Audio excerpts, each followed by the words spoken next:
Bonjour à tous et bienvenue. Aujourd'hui, je profite de cette petite vidéo pour vous présenter mon chat Ganache, qui est un Maine Coon d'1 an et demi qui fait déjà 8,5 kg et qui est déjà à cette saison en mode hibernation et qui ne va pas faire grand chose aujourd'hui, je ne vous le cache pas. Nous par contre, aujourd'hui, on continue nos petits tutos sur la préparation du sapin de Noël sur le thème d'It's a Small World.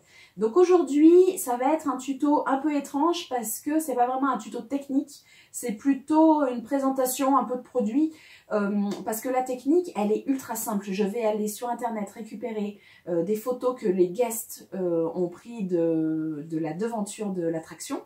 Donc du coup, je vais pouvoir reporter toutes ces formes-là sur mon carton. Et je vais me refaire en fait la devanture de la façade de l'attraction It's a Small World pour faire mon pied de sapin.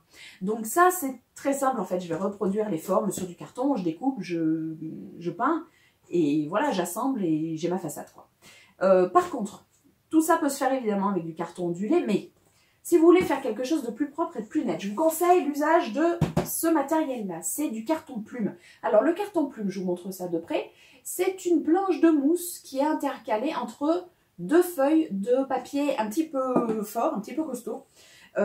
Ici, j'ai une planche donc au format raisin. Évidemment, ça existe en plus grand, plus petit, etc. Là, c'est du noir. Ça existe en blanc, en écru aussi, je crois. Et les épaisseurs aussi, vous avez diverses épaisseurs au choix. Je vous conseille plutôt, je ne sais pas si ça peut s'acheter en ligne, moi je vous conseille d'aller chercher carrément en boutique de loisirs créatifs parce que ça reste quand même un produit qui peut être un peu fragile et à la livraison, je ne suis pas sûre qu'il n'y ait pas de catastrophe, quoi. Ça peut s'enfoncer assez facilement, se corner, etc. Donc il vaut mieux être un petit peu prudent. Ici, avec cette petite planche de carton, je vais avoir bien des avantages par rapport au carton ondulé parce que déjà là, j'ai pas sur la tranche les ondulations typiques du carton ondulé. Ça va me permettre de peindre de manière assez précise et d'avoir un rendu du coup bien plus propre. Deuxième chose qui est super cool, c'est que comme j'ai pas ces fameuses ondulations que je retrouve dans le carton ondulé, vous avez peut-être eu ça en essayant de couper du carton ondulé. Avec les ondulations, des fois, ça a tendance à dévier votre lame de cutter et à vous envoyer parfois assez loin de ce que vous aviez, de votre trajectoire initiale, quoi. Ici, vous n'avez pas ce problème puisque la mousse est parfaitement homogène. Donc, du coup, vous allez faire des découpes vraiment, vraiment nettes et précises et qui correspondent à vos envies. Du coup, ce produit va être génial pour ce que j'ai à en faire. Je vous montre ça tout de suite. On en reparle après. Alors, nous y voilà mes amis. J'ai imprimé des photos pour pouvoir me référer. J'ai reporté un petit peu les motifs sur du papier millimétré pour pouvoir faire les calculs plus facilement. Donc du coup, cutter. Alors, je vous conseille d'avoir un cutter quand même de bonne qualité avec une lame neuve pour pouvoir faire des découpes propres sur le carton plume. Donc je suis en train de rapporter tous mes motifs sur la plaque de carton plume. Je vous montrerai tout à l'heure comment ça marche pour faire les découpes sur le carton plume, c'est un petit peu particulier. Donc voilà un petit peu où j'en suis pour le moment. Alors, comme vous pouvez le constater, j'ai fini mes découpes. Du coup, j'ai des tranches qui sont relativement nettes. Voilà, si ça veut bien faire la mise au point. Voilà, même dans les parties qui sont taillées un peu en arc de cercle, voilà, où c'est toujours la pinaille avec du carton ondulé, par exemple. Là, ça s'est fait assez bien. Donc voilà, ici j'ai coupé pour pouvoir... j'ai coupé mais pas complètement, donc la première couche de papier et la mousse pour pouvoir plier un peu ces parties. Donc du coup, une fois plié, ça tient à peu près debout. Ça tient même très bien debout. Donc du coup, il va falloir que je reproduise cette partie-ci pour pouvoir la mettre de ce côté-ci, là, de l'autre côté. Et du coup, j'aurai l'intégralité de ma façade, au moins la forme. Ça se fait relativement bien, mais il faut être tranquille et pouvoir se concentrer. Je vais continuer tout ça pour vous montrer un petit peu la suite. Alors, chose promise, chose due, je vais vous montrer comment je fais pour couper du carton plume avec un cutter. Alors, du coup, j'ai découpé des petites pièces, j'ai tracé. Donc là, j'ai repeint en blanc, hein, évidemment. Si vous avez déjà du carton plume blanc, ça n'a aucun intérêt. J'ai reporté le dessin de la forme que je veux obtenir et je vais maintenant la découper au cutter. Alors, évidemment, on va reprendre du début. Hein. Le cutter, il faut qu'il soit relativement solide quand même, qu'il tienne bien en main. Et là, j'ai mis une lame neuve.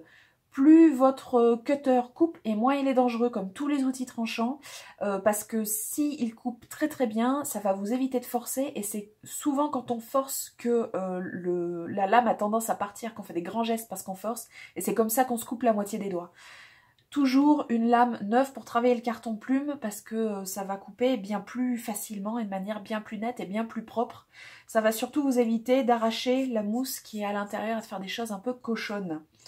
Donc du coup, je vais placer ma petite pièce sur mon tapis de découpe. Pourquoi un tapis de découpe? Parce qu'il va amortir les chocs, notamment au niveau de la pointe de la lame, et ça va vous permettre d'économiser votre lame. Du coup, je vais prendre mon carton plume et le but, ça va pas être de traverser tout d'un coup en fait. Je vais m'y reprendre à 3 fois. La première fois, pour réussir à découper la première couche de papier. Donc sans appuyer, c'est pas la peine. Là, l'intérêt, c'est de bien suivre sa trajectoire. C'est là que vous allez la mettre, votre trajectoire. Ensuite, le deuxième coup de cutter va vous servir à couper la mousse. Donc là, on va tâcher d'être bien perpendiculaire par rapport à la planche de découpe pour avoir une tranche bien nette et bien lisse. Et ensuite, j'ai plus qu'à repasser une troisième fois pour venir couper ma couche de papier qui est de l'autre côté. Et j'obtiens une coupe et une tranche toute nette. Voilà, c'est pas plus compliqué que ça. Alors, c'est pas plus compliqué que ça. C'est toujours un petit peu plus compliqué quand on essaie de faire des choses sphériques, évidemment, puisque les trajectoires sont plus dures à suivre et on a plus de mal à trouver les perpendiculaires. Du coup, c'est vrai que pour ce qui est un petit peu minutieux, un petit peu en arc de cercle, c'est toujours un petit peu compliqué. Mais ça le sera toujours moins qu'avec du carton ondulé. Parce que vous n'avez pas ces ondulations qui vont vous bloquer, qui vont faire dévier votre lame. Donc du coup, c'est toujours bien de le faire dans un environnement où vous pouvez vous concentrer, je le rappelle. Pour éviter les scènes de ménage, c'est toujours mieux de faire ça dans un environnement propice. Parce qu'il faut quand même un petit peu de concentration, c'est vrai, et un petit peu de dextérité. Mais comme vous pouvez le constater, ça nécessite absolument aucune force. Voilà, c'est absolument sans danger à partir du moment où votre cutter coupe bien. Alors ici, voilà ma partie que je viens de peindre dans un rose saumon très clair. Donc après avoir découpé toutes les formes sur le tour, j'avais peint en blanc, j'avais mis 2 couches donc pour enlever cette teinte noire qui aurait altéré mes couleurs les plus claires, notamment ce petit rose. Du coup, ici j'ai passé la première couche de rose, je vais en placer une autre pour que ça soit bien uni. Je vous montre ça surtout parce que on remarque qu'il y a une ondulation du carton plume, comme n'importe quel carton. Comme la peinture est humide, ça fait une réaction avec le papier se dilate. Du coup, pour remédier à ça, après séchage, si ça persiste, la solution c'est de peindre aussi l'autre côté pour que ça rééquilibre nos deux faces et normalement tout devrait redevenir plat. Voilà à quoi ça ressemble mes amis, j'ai presque terminé, il me manque quelques petites parties encore à finir, mais j'ai pris beaucoup de retard pour faire cette vidéo, je la poste d'ailleurs très en retard. Du coup je vous montre à quoi ça ressemble. Voilà, là le principal est fait et j'ai rajouté un petit moteur à l'arrière pour faire tourner le visage central, pour qu'il se passe un petit peu quelque chose sur ce pied de sapin, que ce soit pas trop rébarbatif. Et du coup, voilà, j'en suis là. Donc, c'est assez long quand même. Hein. Faudra vous armer de patience si vous voulez réaliser ce petit truc-là. En tout cas, c'était quand même bien plaisant à faire, voilà, d'essayer de retrouver les couleurs, etc. C'était un exercice assez marrant. Et en tout cas, je trouve que ça va me faire un petit pied de sapin original et sympa. Et voilà les amis, c'est tout pour aujourd'hui. J'espère que ça vous a plu. Si c'est le cas, n'oubliez pas de mettre un petit pouce en l'air. Abonnez-vous si vous voulez voir la suite parce que la semaine prochaine, on continue avec les décorations de Noël It's a Small World. En attendant, je vous fais des gros bisous et je vous dis à très bientôt. Ciao!